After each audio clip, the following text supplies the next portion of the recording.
Record. Hi, everybody. My name is Suleiman Khalid Ngaji.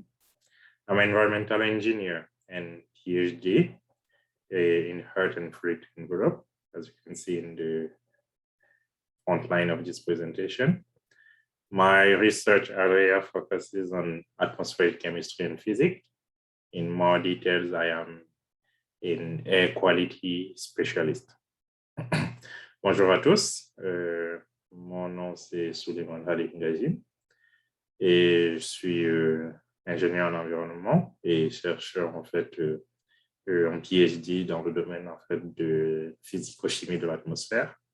La spécialité en fait c'est tout ce qui est qualité de l'air, pollution de l'air et physico-chimie de l'atmosphère comme vous pouvez le voir. C'est un plaisir pour moi de vous entretenir dans ce module 7 de cette formation organisée par la Cameroon Youth Initiative. Donc, la présentation d'aujourd'hui, en fait, sera titrée Pollution de l'air et challenge en perspective en Afrique. Et elle va se dérouler en 2 modules. Une première partie, en fait, qui sera, en fait, cette présentation que je vais faire. Et la deuxième partie, en fait, sera un échange qu'on aura pendant une session Zoom sur ces questions, effectivement. Ma présentation va se faire en anglais et lors de notre discussion, on aura la possibilité d'échanger, en fait, peu importe la langue que vous utilisez. Donc, je suis impatient de vous rencontrer et de connaître chacun d'entre vous. En attendant, patientez pendant les 15-20 minutes qui suivront pour suivre ce que j'ai à dire concernant Air Pollution Challenge and Perspectives in Africa. So let's start.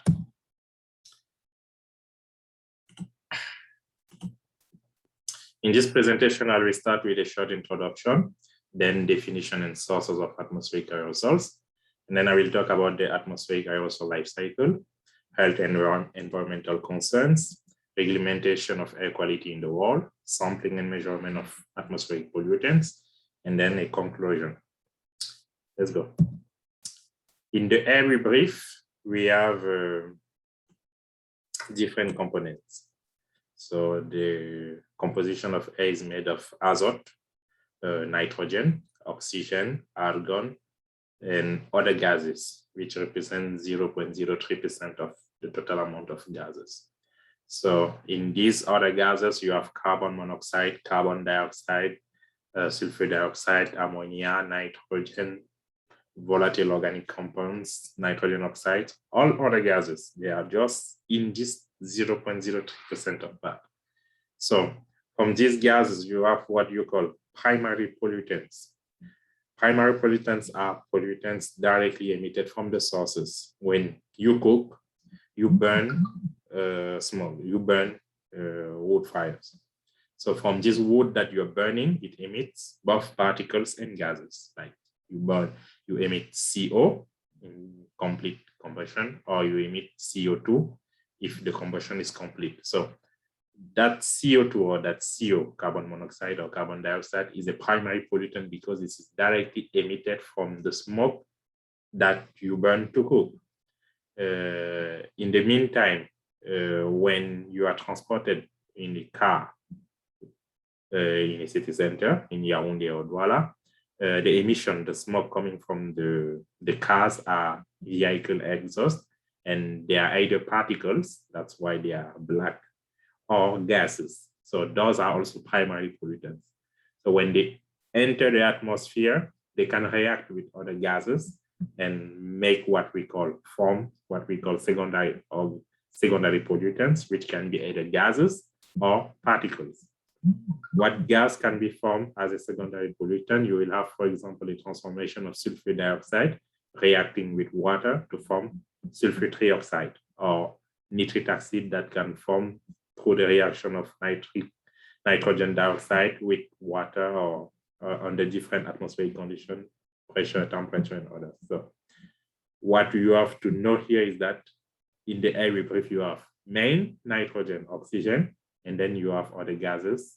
But when we talk about the pollution of air, we talk about the exceedance of the concentration of gases or particles in this 0.03% proportion constituting air. So the World Health Organization listed therefore the following as major atmospheric primary pollutants. We talk about PM10, PM2.5, SO2, CO, NO2, and ozone. PM10 and PM2.5 represent particulate matter. It is the amount in mass of particles or dust that you have in the air. You have sulfur dioxide, carbon monoxide, nitrogen dioxide, and ozone. So the atmospheric concentration of these pollutants are monitored continuously or periodically, depending on the region and the means allocated for it. The aim of the surveillance is to have a permanent information about state of air quality of a particular area and to investigate the potential health and environmental effects. What are the sources of atmospheric particles? So first, particles, aerosols, particulate matter will be something very difficult for you to understand at the first time. So I will start by definition.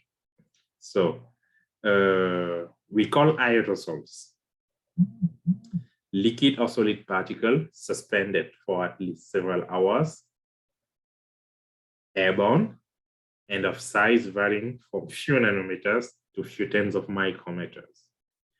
So in the air we breathe, we have gases, as I was saying, and we have particles, those dust. When you walk in Yaoundé, you have suspended dirt that you can even see with your eyes, and Douala same. So those are what we call aerosols. They can be either liquid or solid. And because they are suspended in air, we call them aerosols. So they originate from different sources.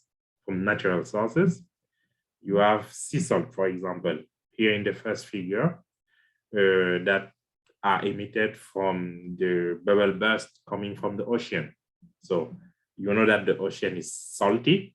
So the aerosols or the particles that will result from the ocean will be sea salt, and they will be salty.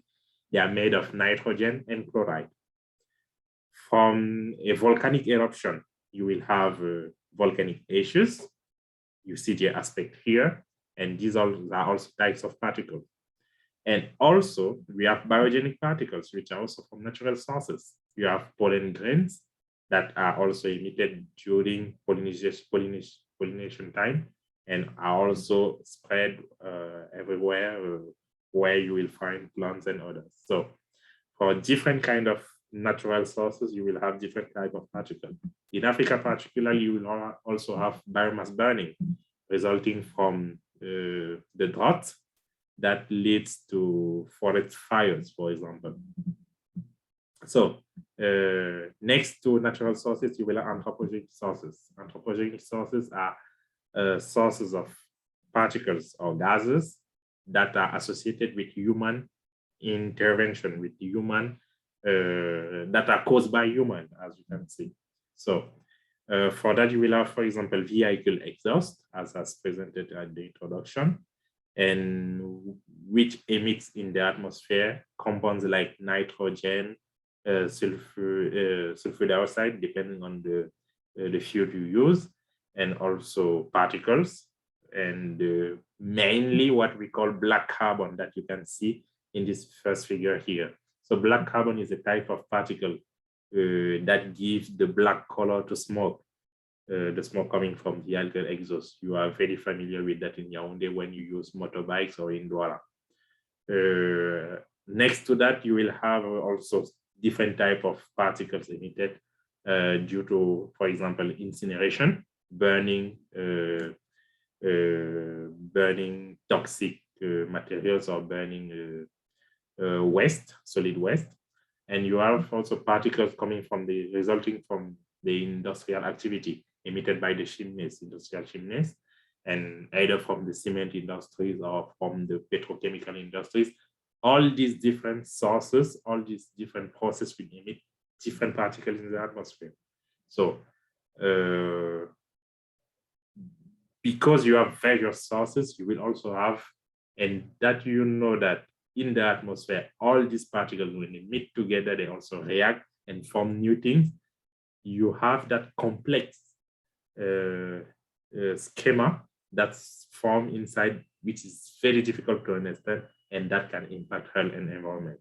So that's why here I will talk about the aerosol life cycle in the atmosphere. As I was saying, you have primary emissions of aerosol and gaseous precursors from primary sources. It can be marine, transport, industrial. So they will emit into the atmosphere compounds like sulfur dioxide, nitrogen oxide, and together with available conditions, which are meteorological, for example, the presence of sunlight, or the presence of water, the temperature, the heat, the rain, it can react from different things. You will have, for example, atmospheric oxidants like hydroxides, ozone, and that will react with these compounds to form new particles. Those particles are called secondary pollutants. And these secondary pollutants will undergo different physicochemical transformation to form new particles, to form droplets, to form clouds, for example. And then with rain will be removed from the atmosphere, then you will have that cycle beginning again. So you will have the cycle of aerosol in the atmosphere starting with emission, transformation, and deposition. This cycle is completely closed and will change according to the city, the topography, the place on Earth where we are. And this will influence now the concentration of particles in the atmosphere and will influence our lifestyle. So now, when you breathe these pollutants, when their concentration exceeds the accepted level, the safe level, different health and environmental concerns can result from that. First, let's talk about health concerns. When you inhale particles, because particles are classified according to their size, there are a fraction that you can see with your eyes.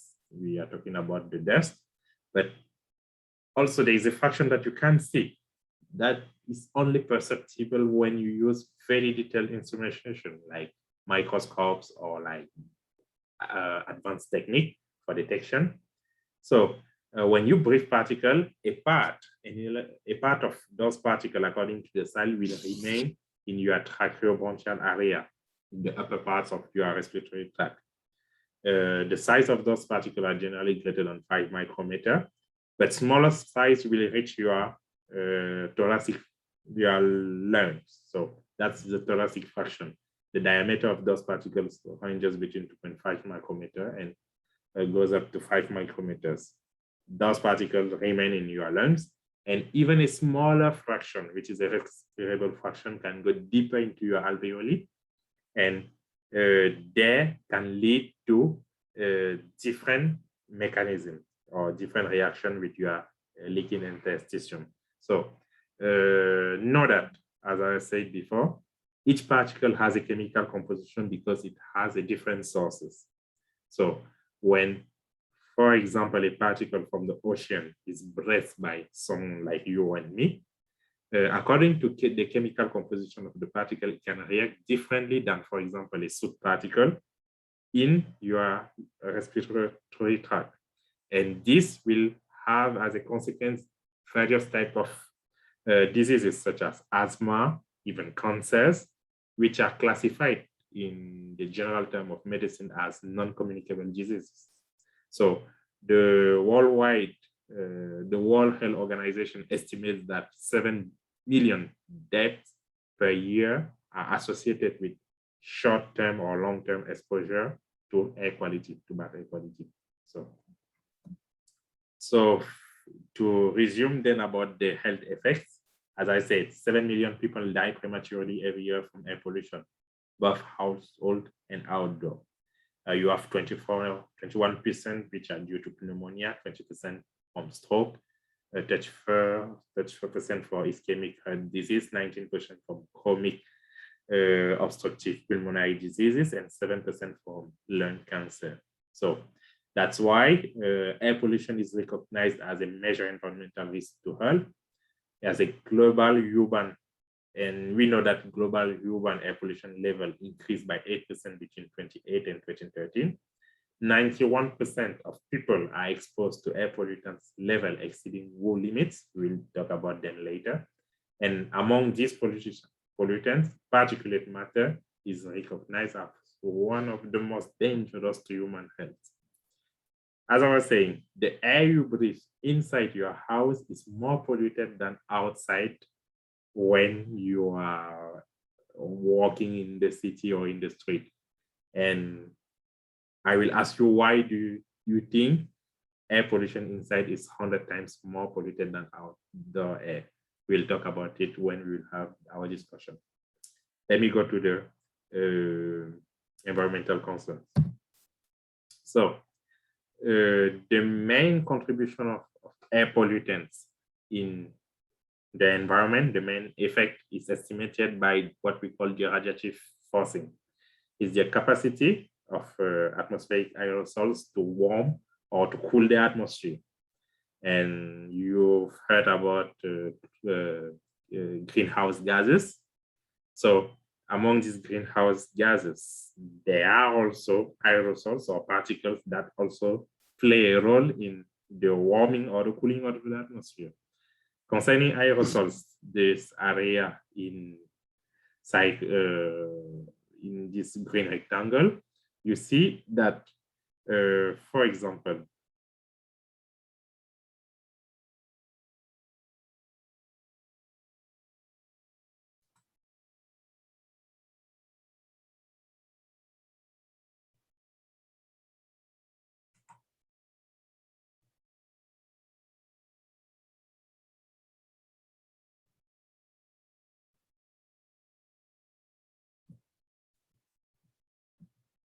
excuse me, there were an issue with my presentation.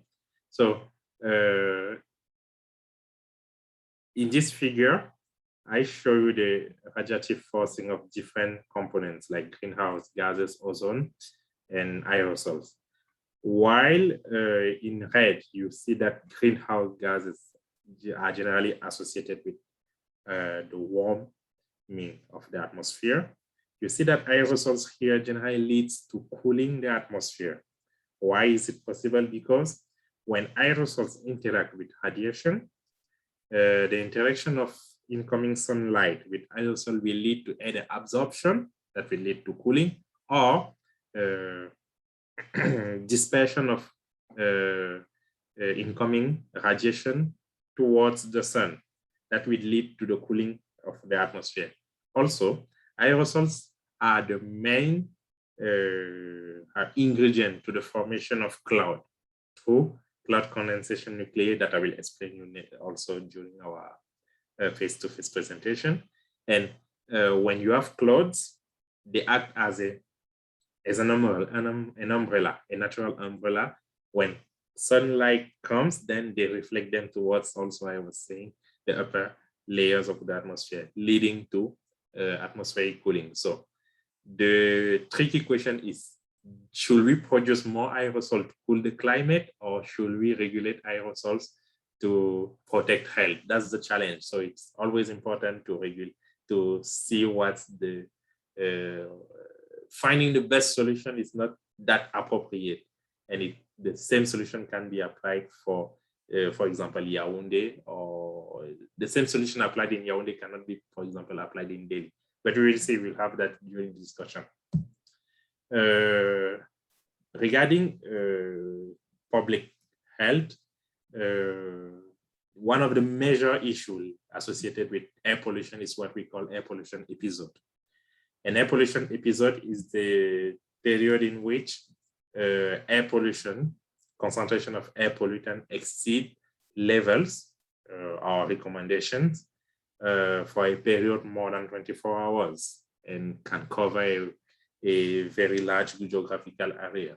So in the history of these extreme events, you have, for example, the London smog that happened in 1952 in winter in the city of London, where the concentration of local emitted pollution exceeded the limit, but due to stagnant atmospheric condition, exceeded and remained constant and present in the city. And with this event was associated more than 4,000 people life lost, and also more than 100,000 people were injured due to their exposure to this high level of pollutants.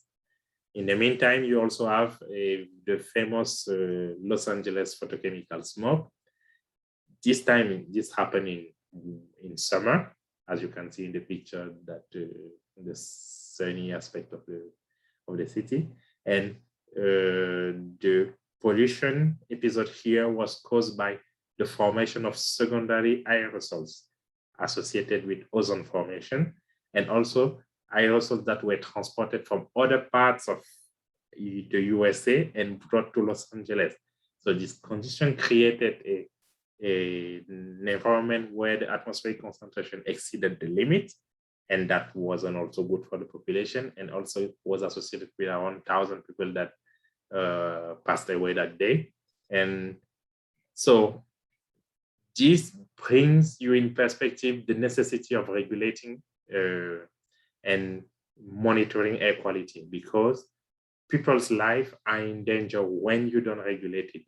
And the fact is that the air, because we don't see what we breathe, we generally think that the air we breathe is just nice. It's just, there's no issue associated with that, but no.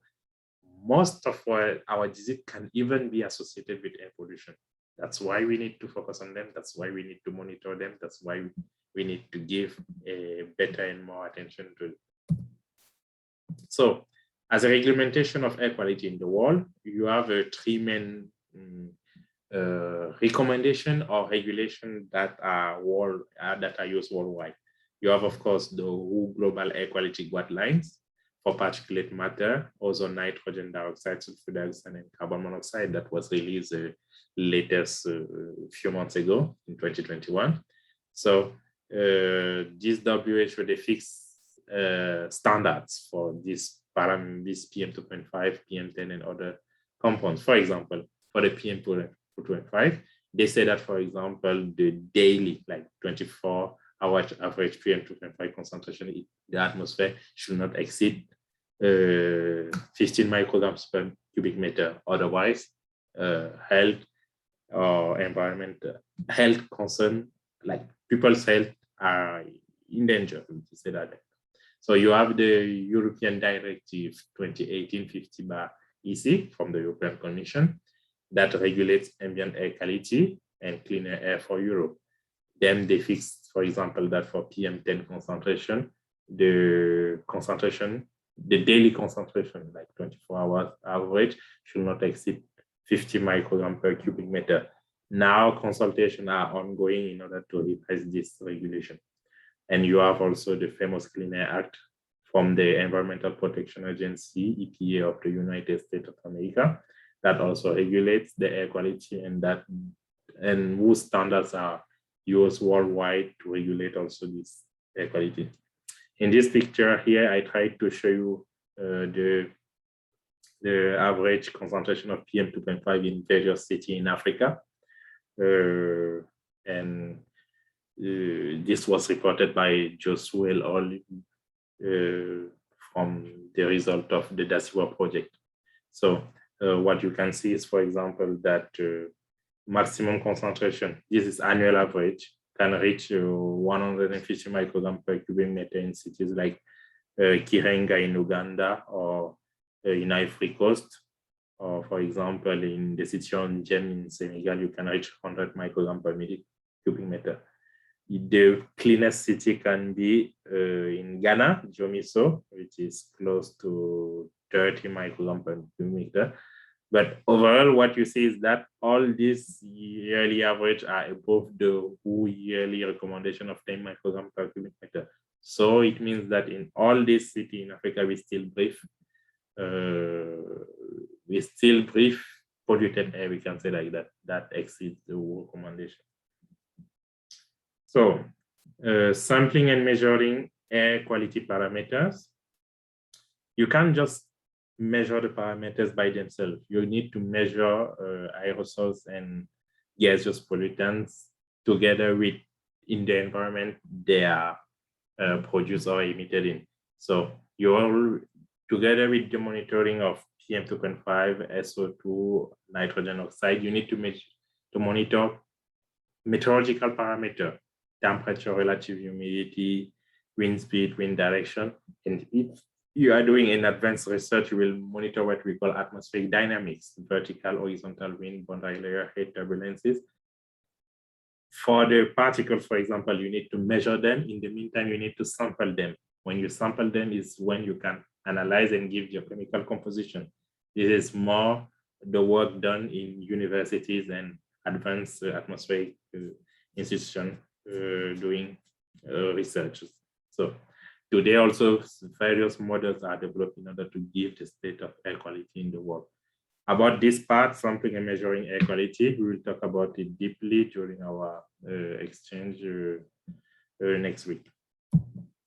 So in conclusion, before concluding, I have this this picture that I wanted to show you in order to put in perspective what we're talking about.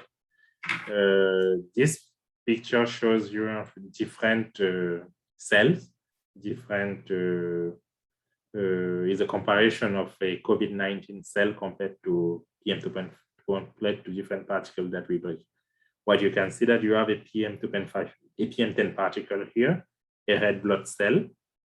Here in red, you have a PM2.5 particle, you have a bacillus bacteria, you have coronavirus here, and you have particles filtered by mask here. So what you can see first the size of a coronavirus compared to a PM2.5 and compared to PM10.